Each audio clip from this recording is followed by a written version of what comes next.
tout le monde, aujourd'hui on se retrouve pour une nouvelle vidéo et il s'agit de notre quatrième avis autour des livres du prix littéraire des collégiens et collégiennes. Donc aujourd'hui je vous parle de Mélasse de fantaisie de Francis Ouellette.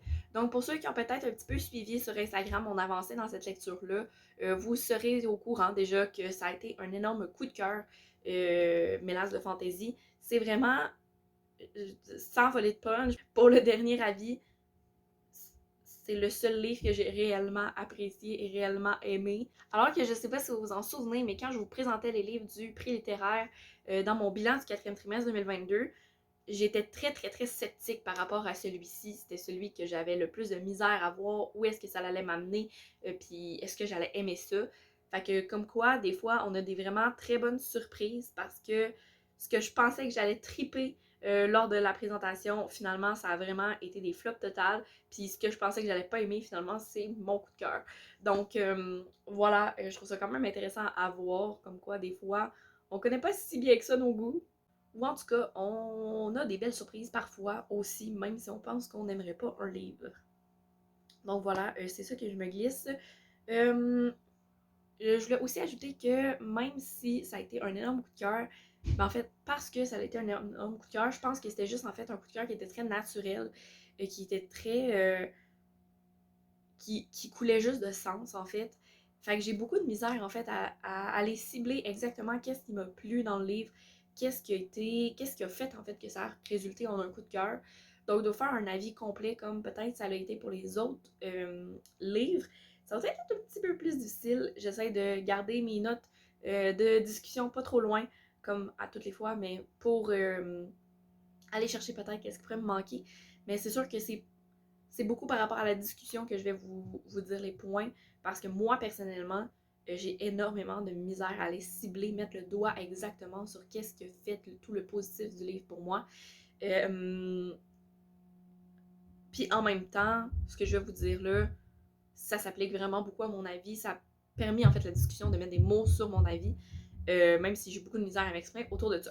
Donc voilà, Mélasse de fantaisie. Donc dans Mélasse de fantaisie, ce qui va se passer, c'est qu'on va suivre Francis dans son enfance, dans ses souvenirs, dans comment il a grandi dans Faubourg Ramlas et un peu tout ça. Donc on va le suivre dans sa vie d'enfant, mais aussi dans sa vie d'adulte. Et c'est vraiment une autofiction à 1000%. Et même que l'auteur dit lui-même qu'il y a très peu de fictifs dans l'autofiction en soi. Donc, il y en a, bien évidemment, mais c'est énormément... ça dépasse, en fait, l'inspiration personnelle sur sa vie personnelle. C'est vraiment beaucoup euh, ce qui était lui. Et c'est aussi beaucoup un moyen pour lui de ce qu'il expliquait d'utiliser un peu une écriture euh, comme moyen de thérapie. Euh, je vais dire ça comme ça. Juste comme ça. Et c'est sûr qu'en fait, le fait que ce soit énormément inspiré de sa vie personnelle, euh, de, de ses souvenirs et tout, ben ça fait en sorte que les personnages sont énormément humains, qui sont nuancés, auxquels on va trouver un caractère qui leur sont propres. Donc c'est vraiment, tu sais, tu peux pas confondre deux personnages ensemble. Tu sais, quand il parle d'une personne, tu dis ah oui, ok, ou il fait juste décrire la réaction d'une personne, puis t'es comme ok, oui, non, mais c'est normal. Tu sais, genre, c'est vraiment style cette personne-là, tu sais. Comme on peut faire en fait dans la vraie vie avec n'importe qui, chacun a un peu son style de réaction, puis ben c'est ce qui vient, je sais pas comment vous dire ça, ok? Mais c'est ce qui vient faire que on va reconnaître certaines personnes de d'autres dans des actions, dans des manières de parler, dans des trucs comme ça. Et c'est vraiment ce qu'on a retrouvé aussi dans les personnages au niveau de Mélasse de Fantasy. Et ça a vraiment fait en sorte que c'était énormément plus facile de s'attacher aux personnages, mais aussi de un peu suivre l'histoire. Euh, Puis ce qui est revenu comme discussion en classe, c'est que oui, c'est sûr que le fait que ce soit de l'autofiction, que ce soit rattaché à sa propre vie, à ses propres souvenirs, ça ajoute un quelque chose de plus facile, entre guillemets, pour faire des personnages qui sont humains, dans le fond. Mais ça reste que ce qu'on se disait en classe, justement, c'est qu'il y a d'autres auteurs qui, même s'ils passent par la fiction, sont capables d'amener ce niveau-là. Il y a, puis autant qu'il y a des auteurs qui sont dans l'autofiction, puis les personnages, t'es comme, ben voyons, c'est bien cliché, c'est bien tourné tout croche, je suis pas attachée pantoute, puis blablabla. Donc voilà, fait que c'est comme clairement une grosse force de ce récit-là, de cette histoire-là. Et ajouter à ça la capacité que l'auteur à faire vivre ses personnages en images, son histoire en images. Tu le vis à 100% en fait. Tu vois les images comme si tu regardais un film, sincèrement. C'est pas difficile en fait de s'imaginer les scènes, de s'imaginer les personnages agir, de s'imaginer le décor. Puis c'est vraiment fascinant. Puis l'auteur tire beaucoup d'influence dans la BD et dans le cinéma. Puis ça paraît, juste par sa manière de décrire qui permet vraiment de créer des images en fait, littéralement. Ben, on le voit à 1000%, puis ça c'est vraiment comme les deux gros éléments en fait qui font que l'histoire se tient d'un bout à l'autre puis est vraiment touchante et qu'elle nous prend dans le fond. Sinon, un autre point qui est super intéressant, c'est la narration enfant. Donc, par exemple, dans Enlève la nuit, je vous parlais d'une narration enfant, mais qui était faite auprès d'un adulte, d'un jeune adulte, qui amenait une espèce de dualité-ish. Truc bien. Ici, on va vraiment suivre une narration enfant durant toute la première partie du récit. Et c'est une narration, en fait, qui permet vraiment d'aller se plonger dans quelque chose de quasiment magique. C'est les souvenirs de l'auteur. Donc, la narration enfant, en fait, venait vraiment apporter un certain point naïf, mais sans être dans le cliché et sans que ce soit 100% de l'innocence et de la naïveté. L'auteur nous relate des événements qui sont vraiment pas faciles. C'est ça. Relate, c'est ça, des événements qui sont vraiment pas faciles. Je m'excuse d'avance pour les spoilers, mais euh, on aborde de la négligence parentale, on aborde des agressions sexuelles, on aborde... C'est les deux qui me viennent en tête rapidement. I'm so sorry, genre. Je le sais qu'il y en a plus, mais comme... En tout cas, c'est comme les deux qui sont les plus marquants, puis qui font vraiment mal, puis quand t'arrives à ces moments-là, en fait, la narration enfant à switch. Tu sens que il y a quelque chose qui est pas correct. C'est plus naïf, c'est plus innocent. Mais on reste avec notre narration enfant, puis on reste avec ce côté-là de je comprends pas nécessairement tout ce qui se passe, mais I know it's wrong. Puis ça, c'est vraiment intéressant, toutes les nuances en fait qui sont dans la narration enfant. Aussi quelque chose par rapport à la narration enfant, c'est sûr qu'elle apporte entre guillemets certaines lacunes, pas des grosses lacunes parce que, mais il y a certains trucs, par exemple sur l'histoire du faubourg, sur certains autres événements en fait qui ne sont pas nécessairement présents dans la tête de l'enfant, je vais dire ça comme ça. Donc, il y a Frigo, qui est un des personnages legit principaux, là, qui est un itinérant qui est super connu dans le faubourg et qui se promène et tout. Bref, c'est lui. Mais oui, c'est ça. Donc, il y a Frigo qui vient intervenir. Et moi, personnellement, j'ai lu Mélasse de Fantaisie en audio. Donc, j'ai pas ressenti nécessairement ces changements-là. Je les ai ressentis parce qu'il y avait un changement de narration. Il y avait, c'était littéralement une autre personne qui lisait le texte. Mais à part de tout ça, j'ai rien ressenti de différent. J'étais juste comme, je vibais le texte, puis j'étais comme, oui, c'est good, nan, nan, nan. Puis un jour, j'ai ouvert le livre, parce que je me suis dit que ça pouvait être pertinent que je feuillette le livre pour voir de quoi ça avait l'air. Et il y a ça qui se passe.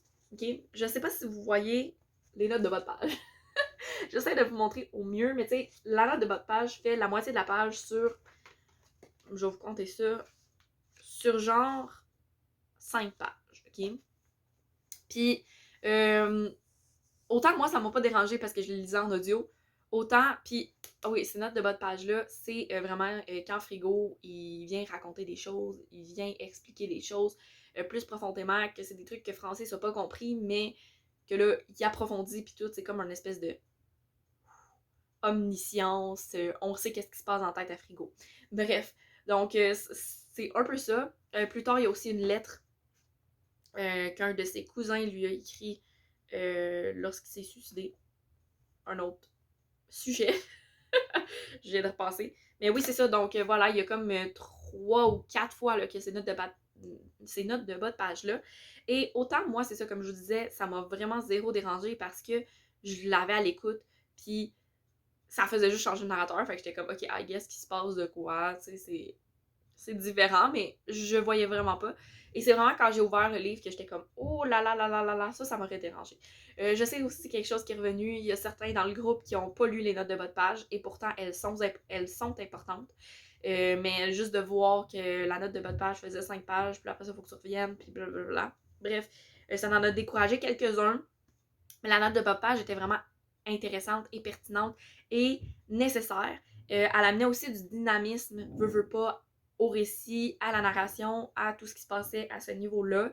Ça nous coupait un petit peu du moment où on est avec le Francis enfant pour nous amener un regard un petit peu plus éclaté, un petit peu plus juste sorti de la temporalité super linéaire. Mais je le sais que moi aussi, ça m'aurait dérangé, puis j'aurais trouvé ça difficile. T'sais, je les aurais lus, surtout que ça fait partie du récit. T'sais, c'est pas juste une note de bas de page pour dire que ça veut dire ça en français, là, t'sais.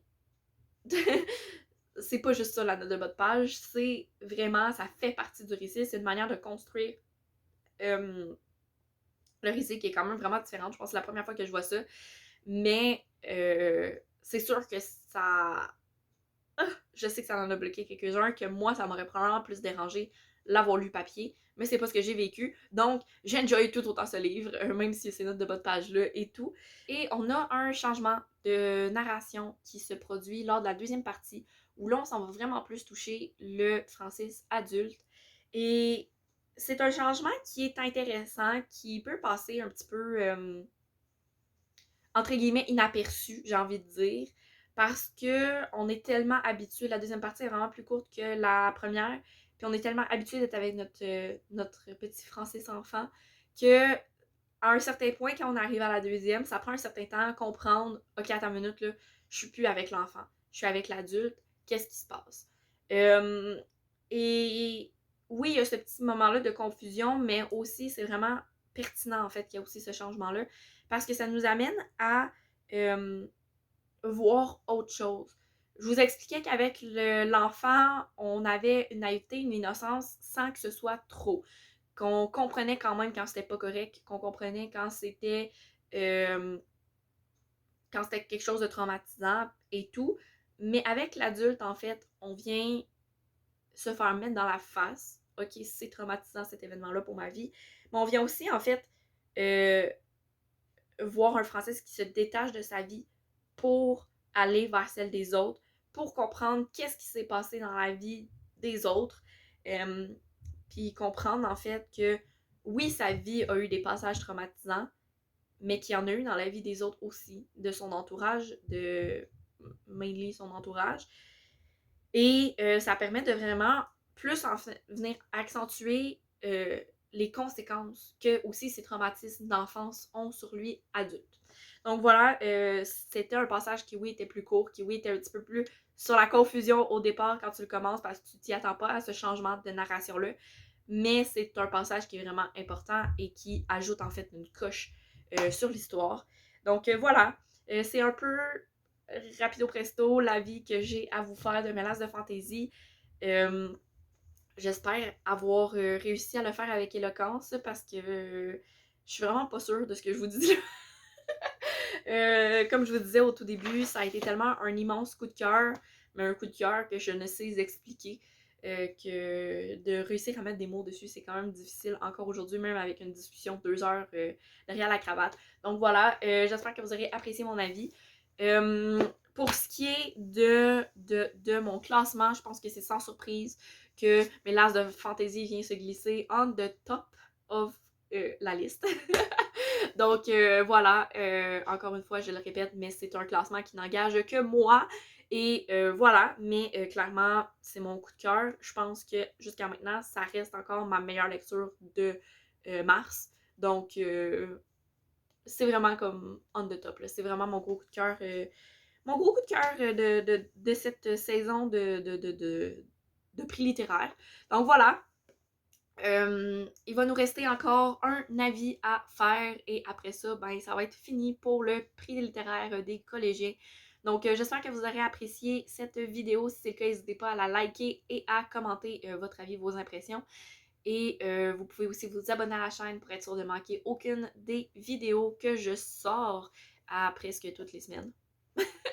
Sur ce, je vous souhaite une excellente journée et je vous dis à la prochaine. Bye bye!